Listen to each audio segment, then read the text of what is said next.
Hi friends, welcome our channel. நான் உங்கள் பிரியாம்மா. எல்லோரும் எப்படி இருக்கீங்க? நல்லா இருக்கீங்களா? நாங்கள் இங்கே நல்லா இருக்கோம், நீங்களும் நல்லா இருப்பீங்கன்னு நம்புகிறேன். இன்றைக்கி என்ன வீடியோ ஷேர் பண்ண போகிறோம்னா, நண்டு கிரேவி, நண்டு பெப்பர் கிரேவி, அந்த ரெசிபி தான் உங்கள் கூட ஷேர் பண்ணிக்க போகிறேன். இப்போல்லாம் நிறைய பேர் பிள்ளைங்க அதை அவாய்ட் பண்ணிடுறாங்க. அது குத்தம், வாயில் குத்தம் அப்படின்னு சொல்லிட்டு நோவாமல் நோங்குத்திடுற மாதிரி அதை தட்டி உடச்சி கொடுத்தா அது உள்ளே இருக்கிற சதையை மட்டும் சாப்பிட்ற மாதிரி இருக்காங்க. அவங்களாவே எடுத்து நல்லா வாயில் மென்று சாப்பிடணும். அதுதான் ரொம்ப ரொம்ப ஹெல்த்து. அதில் நிறைய சத்து இருக்குது. நண்டில் கோல்டு காஃபை ரிலீஃப் பண்ணும், அயன் சக்தி இருக்குது, மூளைக்கு பிரெயினுக்கு ரொம்ப ரொம்ப நல்லது, ஹார்ட்டுக்கு ரொம்ப ரொம்ப நல்லது. ஸோ வீக்லி ஒன்ஸ் அது நண்டு பசங்களுக்கு செஞ்சு கொடுங்க. இப்போ வாங்க, சிம்பிள் தாங்க. நண்டு ஈஸியாக முடிச்சிடலாம். க்ளீனிங்கும் ஈஸி தான். க்ளீனிங் பண்ணுமே அப்படி இப்படியெல்லாம் கிடையாது. பார்க்குறதுக்கு தான் அது பெருசாக இருக்கும், ஆனால் அது உள்ள ஒன்றுமே இருக்காது. ஆனால் ஹெல்த்து நிறையா இருக்குது. அதனால் இப்போ வாங்க வீடியோக்கு போகலாம். ஒரு 1/2 kg நண்டு வாங்கிட்டு வந்திருக்காங்க. அதை நல்லா க்ளீன் பண்ணி எடுத்து வச்சுருக்கேன். நண்டு எப்போவுமே அமாவாசைக்கு அப்புறம் கழித்து வாங்கினாதாங்க சதை நிறையா இருக்கும் அப்படின்னு சொல்லுவாங்க. எங்கள் பெரியவங்க மாமியாரெலாம் அப்படி தான் சொல்லுவாங்க. அதுக்கு முன்னாடி வர நண்டெல்லாம் கொஞ்சம் பாருங்கள், இதெல்லாம் எப்படி இருக்குது பாருங்கள். போலாக பார்க்கறதுக்கு என்னமோ பெருசு பெருசாக இருந்தது. வாங்கிட்டு வந்தது க்ளீன் பண்ணோம்னா அது உள்ள சதையே இல்லை. எப்போவுமே நண்டு வாங்குறீங்கன்னா அமாவாசை கழித்து வாங்குங்க. டேஸ்ட்டாகவும் இருக்கும் நண்டு அப்படின்னு சொல்லுவாங்க. இப்போ வாங்க நம்ம கிரேவி பண்ண ஆரம்பிச்சிடலாம். நண்டு கிரேவி பண்ணுறதுக்கு கேஸ் ஆன் பண்ணி கடாய் வச்சாச்சு. கடாய் நல்லா ஹீட் ஆகட்டும். ஹீட் ஆனதும் ஒரு 2 ஸ்பூன் அளவுக்கு எண்ணெய் ஊற்றிக்கலாம். எண்ணெய் காஞ்சிருச்சு. கொஞ்சமாக கடுகு போட்டுக்கலாம். கடுகு நல்லா பொரியட்டும். ஒரு கருவேப்பிலை, ஒரே ஒரு பச்சை மிளகாவை 2ஆக போட்டிருக்கேன்.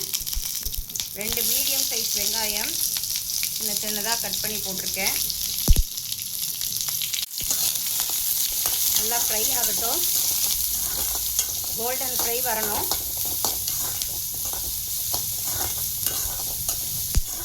வெங்காயம் வதங்கிருச்சு. இதில் கொஞ்சம் இஞ்சி பூண்டு பேஸ்ட் போட்டுக்கலாம். அந்த பச்சை வாசனை போகிற வரையும் நம்ம வதக்கிக்கலாம்.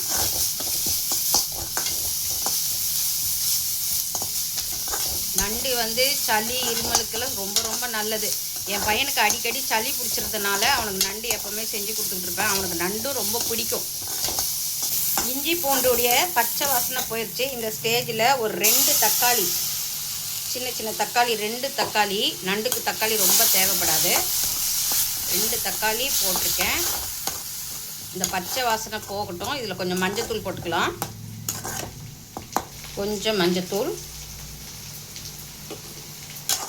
அந்த பச்சை வாசனைலாம் போய் எண்ணெய் அப்படியே பிரிஞ்சு வரணும். இந்த ஸ்டேஜில் நம்ம நண்டு போடலாம். வெங்காயம் தக்காளி நல்லா வதங்கிருச்சு பாருங்கள். இந்த ஸ்டேஜில் நம்ம வாஷ் பண்ணி வச்சுருக்கிற நண்டை போடுவோம்.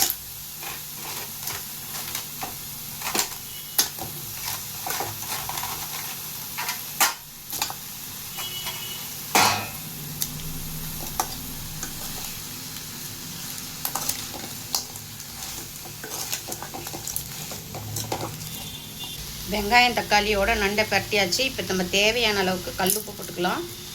இப்போ காரத்துக்கு கொஞ்சமாக மிளகாத்தூள் போட்டுக்கலாம். ஏன்னா நம்ம பெப்பர் ஃப்ரை தான் பண்ண போகிறோம். அதனால் கொஞ்சமாக மிளகாத்தூள் யூஸ் பண்ணிக்கலாம். ஒரு 1/4 ஸ்பூன் வீட்டு மிளகாத்தூள் தான் யூஸ் பண்ணுறேன். எங்கள் மிளகாத்தூள் காரமாகவே இருக்கும். நல்லா பரட்டிக்கலாம். நல்லா மசாலா பரட்டியாச்சு. இப்போ நம்ம தேவையான அளவுக்கு தண்ணி ஊற்றிக்கலாம். தேவையான அளவுக்கு நம்ம தண்ணி ஊற்றிக்கலாம். நண்டு வேகிறதுக்கெலாம் ரொம்ப நேரம் வேண்டாம். ஒரு 5 மினிட்ஸ் போதும். நம்ம அந்த மசாலா, அந்த எசன்ஸ் எல்லாம் இறங்கணும். இப்போ நல்லா கொதி வந்த பிறகு நம்ம மீடியம் ஃப்ளேமில் வச்சுக்கலாம். அப்போ தான் எசன்ஸ் எல்லாம் கொஞ்சம் இறங்கும், டேஸ்ட்டாகவும் இருக்கும் கிரேவி. இப்போ கொதி வந்த பிறகு நம்ம மீடியம் ஃப்ளேமில் வச்சுக்கலாம். நல்லா கொதி வருது பாருங்கள். இந்த ஸ்டேஜில் நம்ம டேஸ்ட் எப்படி இருக்குதுன்னு பார்த்துக்கலாம். காரம் கொஞ்சம் கரெக்டாக இருக்கா, பெப்பர் போட்டால் சரியாயிடுமா, அட்ஜஸ்ட் ஆகிடுமாங்கிறத நம்ம இந்த ஸ்டேஜில் செக் பண்ணிக்கலாம். அதுக்கு முன்னாடியே பார்த்தீங்கன்னா கூட குறைய இருக்க மாதிரி ஃபீல் ஆகும். அதனால் எப்போவுமே ஒரு கொதி வந்த பிறகு நீங்கள் டேஸ்ட் பார்த்துக்குங்க. எனக்கு சரியாக இருக்குது ஃப்ரெண்ட்ஸ். இப்போ நம்ம இதை மீடியம் ஃப்ளேமில் வச்சுக்கலாம். மீடியம் ஃப்ளேமில் வச்சுக்கலாம், இல்லைனா ஸ்லோ ஃப்ளேமில் கூட வச்சுக்கலாம், உங்கள் வசதியை பொறுத்து. எவ்வளோக்கு எவ்வளோ நீங்கள் நம்ம ஃப்ளேம் கம்மி பண்ணி நம்ம குழம்பு கொதிக்க வைக்கிறோமோ அவ்வளோக்கு எவ்வளோ அந்த எசன்ஸ் உள்ளே இறங்கும். நம்ம இப்போ ஒரு 5 நிமிஷம் வந்து அது கொதி வந்த பிறகு மீடியம் ஃப்ளேமில் கொதி வந்த பிறகு நம்ம ஹை ஃப்ளேமில் வச்சுக்கலாம். நண்டு கிரேவி கொதிச்சிக்கிட்டு இருக்குது. அதுக்குள்ளே நண்டுக்கு தேவையான மசாலாவை போட்டுக்கலாம். இது வந்து உங்களுக்கு ஆப்ஷனல் தான், தேங்காய் அரைச்சி ஊற்றுறது. வேணான்னா பெப்பரோடு போட்டு க்ளோஸ் பண்ணிவிடுங்க. இப்போ நான் ஒரே ஒரு 10 தேங்காய் பத்தையை சின்ன சின்னதாக கட் பண்ணியிருக்கேன். ஒரு 1/4 ஸ்பூன் ஜீரகம், ஒரு 1/2 ஸ்பூன் மிளகு, இதை போட்டு கொஞ்சமாக தண்ணி ஊற்றி ஃபைன் பேஸ்ட்டாக அரைச்சி எடுத்துகிட்டு வந்து அதில் மிக்ஸ் பண்ண போகிறேன். இது ஆப்ஷனல் தான், உங்களுக்கு வேண்டான்னா வெறும் பெப்பர் மட்டும் போட்டு நாங்கள் நல்லா பெரட்டி எடுத்துக்கலாம், பிரச்சனை இல்லை. தேங்காய் அரைச்சி ஊற்றும் போது இன்னும் டேஸ்ட்டு நல்லாவே இருக்கும். அது இல்லாமல் காரம் அதிகமாக இருந்துச்சுன்னா நீங்கள் தேங்காய் அரைச்சி ஊற்றுனீங்கன்னா அந்த காரம் வந்து கொஞ்சம் அடிச்சிடும், கம்மியாயிடும். அதனால தான் இதை யூஸ் பண்ணுறது. அதுக்காக நம்ம யூஸ் பண்ணல. இப்போ எனக்கு கிரேவி தேங்காய் அரைச்சி ஊற்றினா தான் அவனுக்கு பிடிக்கும், என் பையனுக்கு. அதனால தான் நான் இதை யூஸ் பண்ணுறேன். உங்களுக்கு வேண்டான்னா அவாய்ட் பண்ணிவிடுங்க. கிரேவி பாருங்கள் நல்லா கொதி வந்து சுண்டு வந்திருக்கு. நம்ம இப்போ அரைச்சி வச்சுருக்க இந்த பேஸ்ட்டை அதில் ஊற்றலாம். ஏன்னா பெப்பர் இருக்கா, ஊற ஊற தான் நமக்கு நல்ல டேஸ்ட் கிடைக்கும். அந்த கோகோனட் பேஸ்ட்டை போட்டாச்சு. அந்த ஜாரில் இருக்கிற தண்ணியை கொஞ்சம் மிக்ஸ் பண்ணிக்கிறேன். நம்ம நல்லா கிளறி விடுவோம். தேங்காய் பேஸ்ட்டு போட்டுட்டு ஒரு 2 செகண்ட் இருந்தால் போதும், ரொம்ப வேண்டாம். அந்த எசன்ஸ்லாம் கொஞ்சம் நல்லா இறங்கும். ஹை ஃப்ளேம்லேயே வச்சுக்கோங்க. எசன்ஸ் எல்லாம் நல்லா ஊறும், டேஸ்ட்டாக இருக்கும் நண்டு. எல்லாம் மிக்ஸ் பண்ணிட்டோம். ஒரு 2 செகண்ட் நல்லா கொதி வரட்டும். இந்த ஸ்டேஜில் நீங்கள் கொஞ்சம் நல்லெண்ணெயோ இல்லை தேங்காய் ஊற்றினா கூட செம்ம டேஸ்ட்டாக இருக்கும் நண்டு. இப்போ நான் சுற்றி கொஞ்சமாக தேங்காய் ஊற்றிக்கிறேன். செம்ம டேஸ்ட்டாக இருக்கும். தேங்காய் ஊற்றினாலும் சரி, நல்லெண்ணெய் ஊற்றினாலும் சரி. இல்லைனாலும் ஒன்றும் பிரச்சனை இல்லை.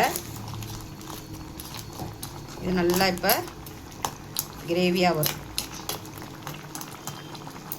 அந்த தேங்காய் பேஸ்ட்டை போட்டவுடனே எவ்வளோ சுருண்டு வந்துருச்சு பாருங்கள் கிரேவி. ஏன்னா பெப்பர் போட்டிருக்கோமா, பெப்பரை போட போட அது வந்து என்ன ஆகும், கட்டி ஆகிடும், இருக்க ஆரம்பிச்சிடும். ஸோ இந்த பக்கம் நமக்கு போதும். நம்ம இப்போ கொத்தமல்லி இருந்தால் கொத்தமல்லி தூவி கேஸ் ஆஃப் பண்ணிவிடுங்க. இப்போ என்கிட்ட கொத்தமல்லியே வாங்கிட்டு வரல. வாங்கிட்டு வாங்கன்னா மறந்து வந்துடுறாங்க. கொத்தமல்லி என்கிட்ட இல்லை ஃப்ரெண்ட்ஸ். இந்த பக்கம் எனக்கு போதும். நண்டு வந்து சளி இருமலுக்காக ரொம்பவே நல்லது. குழந்தைங்களுக்கெல்லாம் பழகுங்க, கொடுத்து பழகுங்க. இவ்வளோ தான் ஃப்ரெண்ட்ஸ், நண்டு கிரேவி சூப்பராக பண்ணியாச்சு. ட்ரை பண்ணி பாருங்கள் ஃப்ரெண்ட்ஸ். இந்த வீடியோ பிடிச்சிருந்தா லைக் பண்ணுங்கள், ஷேர் பண்ணுங்கள், கமெண்ட் பண்ணுங்கள். மறக்காமல் சப்ஸ்கிரைப் பண்ணுங்கள். வீடியோவை ஸ்கிப் பண்ணாமல் ஃபுல்லாக பாருங்கள், சப்போர்ட் பண்ணுங்கள். தேங்க்ஸ் ஃபார் வாட்சிங். நெக்ஸ்ட் வீடியோவில் பார்க்கலாம். பாய்.